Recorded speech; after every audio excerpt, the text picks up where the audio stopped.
हमारे साथ मौजूद हैं मेवात से विधायक मोमिन खान जी। मोमिन खान जी, आपका स्वागत है पंजाब केसरी में। शुक्रिया जनाब, आपका बहुत बहुत। आजकल मेवात बहुत सुर्खियों में है, क्या इशू माना जा सकता है? ऐसे कारण क्या है कि वहीं सब कुछ हो रहा है? वो 19 जुलाई को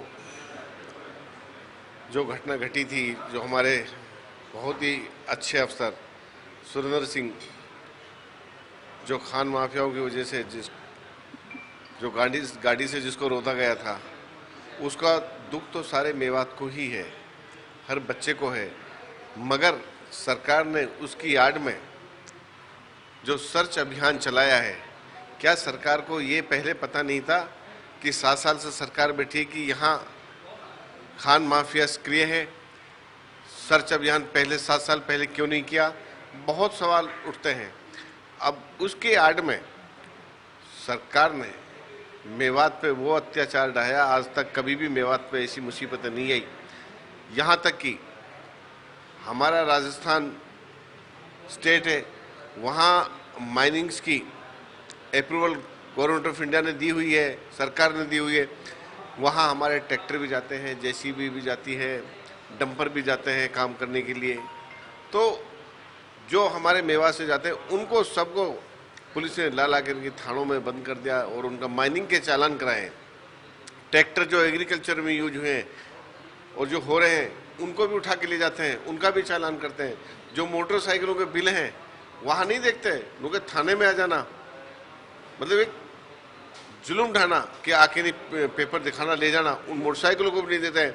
तो मैं तो ये कहता हूँ कि सरकार ने जो दूरदर्शिता मेवात की हुई है, वो आम नागरिकों के लिए और जो किसान मजदूर लोग हैं उनके लिए एक आफत सी आ गई है, जिसको किस तरह से मेवाती सहन कर रही है अपनी बात बयान नहीं कर सकते। विधायक साहब, जिस प्रकार से हरियाणा के जो खनन मंत्री हैं, परिवहन मंत्री भी हैं अपना मूलचंद शर्मा जी, उनका कहना है कि खनन की चोरी तो मेवात में बिल्कुल होती ही नहीं थी, वो तो पत्थर चोर थे। अब इन पत्थर चोर थे, अब इन्हीं से पूछिए, जब पत्थर चोर थे, खनन माफिया सक्रिय नहीं है, तो आप सर्च अभियान किस चीज़ का कर रहे हो? जब मंत्री जी मान रहे हैं तो किस चीज़ का? तो एक ये तंग करने वाली ही तो बात होगी आम आदमी को, गरीब आदमी को, कि एक क्षेत्र को पर्टिकुलर से निशाना बनाया जा रहा है। विधायक साहब, विधानसभा सेशन आ रहा है 8 अगस्त से, मेवात के कौन कौन से अहम मुद्दे हैं जिनको आप उठाने जा रहे हैं? सबसे पहले तो हमारा यही मुद्दा रहेगा, जो सर्च अभियान के बहाने लोगों को तंग किया जा रहा है। और विकास तो बहुत पीछे की बात है, आराम से रहने भी नहीं दे रही है सरकार, जुल्म ढा रही है, जो किसी भी सूरत में सहन नहीं किया जाएगा। ये तो वक्त आएगा जब ही जनता, हरियाणा की जनता इनको सबक सिखाएगी। इसके अलावा अगर चर्चा की जाए, आजकल ईडी की कार्रवाई को लेकर कांग्रेस सड़कों पर है। आप लोगों को पता है कि ये केंद्र की सरकार, जो इन्होंने सत्ता में आने से पहले लोगों से वादे किए थे, युवाओं से 2-2 करोड़ कहा था कि 2-2 करोड़ आदमी एक साल में नौकरियां देंगे, महंगाई बिल्कुल नहीं रहेगी, डीजल का पेट्रोल के रेट नहीं बढ़ेंगे, डॉलर के रेट कभी आगे नहीं जाएंगे, उनसे भटका करके कोई लोग जो आवाज़ उठाते हैं उनके ऊपर ईडी लगा देते हैं, सीबीआई लगा देते हैं। ये सरकार विकासशील सरकार नहीं है, ये द्वेष रखती है, लोगों को डराती है, धमकाती है, ताकि लोगों की आवाज़ दब जाए। लेकिन प्रजातंत्र में ऐसा नहीं है, आप लोकतंत्र में का गला कभी नहीं घोट सकते, ये कभी ना कभी उजागर होकर रहेगा। जो इनका मुखड़ा था वो पब्लिक के सामने आ चुका है। 2.5-3 साल की बात की जाए जो सरकार के हो गए, इसमें मेवात को क्या मिला? अभी तक क्या हुआ वहाँ पर डेवलपमेंट का? मेवात के लिए अभी जब से मैं विधायक बना हूँ, ऐसा बजट में कुछ नया नहीं आया है कि जिसकी हम ये कह सकें मीडिया को कि हरियाणा सरकार ने मेवात के लिए स्पेशल कोई बजट दिया, जबकि पूरे हिंदुस्तान में सबसे पिछड़ा हुआ क्षेत्र है, जिसको हम एस्पिरेशनल डिस्ट्रिक्ट भी बोलते हैं। तो एस्पिरेशनल डिस्ट्रिक्ट के नाम पर भी कोई ऐसा बजट नहीं दिया गया कि ताकि मेवात भी और जिलों के बराबर आ सके। शिक्षा की अगर बात की जाए तो मेवात में क्या पोजीशन है? आप लोग विधानसभा में भी बैठते हो और हमेशा ये सवाल उठता है, टीचरों की बहुत भारी कमी है। हमारे 111 टीचरलेस स्कूल हैं, 90 स्कूल ऐसे हैं जिसमें एक एक टीचर है।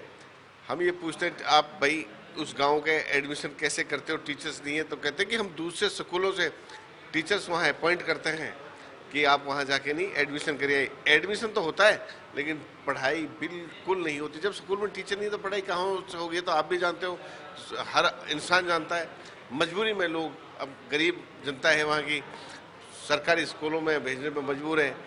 यूनिवर्सिटी की बात उठाई थी हमने कि एक स्टेट यूनिवर्सिटी दे दो। मैंने विधानसभा में उसके रेजुलेशन भी पेश किया था। 300-400 एकड़ की ज़मीन के वो जो होता है रेजुलेशन के साथ साथ हमारे जो सेक्रेटरीज देते हैं लिख कर के, नहीं भाई इसका रेजुलेशन दे दो और ताकि यहाँ यूनिवर्सिटी बन जाए। लेकिन उसके साथ फ़र्ज भी मैंने दी, उसके बाद सर्वे भी हुई, फिजिबिलिटी रिपोर्ट भी आई, सारी परफेक्ट पाई। अब सीएम साहब के पास फाइल पहुंच चुकी है कि देखते हैं सीएम साहब उसमें क्या डिसीजन लेते हैं। धन्यवाद। तो ये हैं मोहम्मद जी जो मेवात से विधायक हैं और इन्होंने कई मुद्दों पर हमारे से चर्चा की। कैमरामैन संजय सिंह के साथ चंद्रशेखर धरनी, पंजाब केसरी टीवी, चंडीगढ़। हमसे जुड़े रहने के लिए हमारे YouTube चैनल को सब्सक्राइब करें और नई वीडियो की नोटिफिकेशन के लिए बेल आइकॉन को दबाएं। अगर आप ये वीडियो Facebook पर देख रहे हैं तो लाइक जरूर करें और ज्यादा से ज्यादा शेयर करें। धन्यवाद।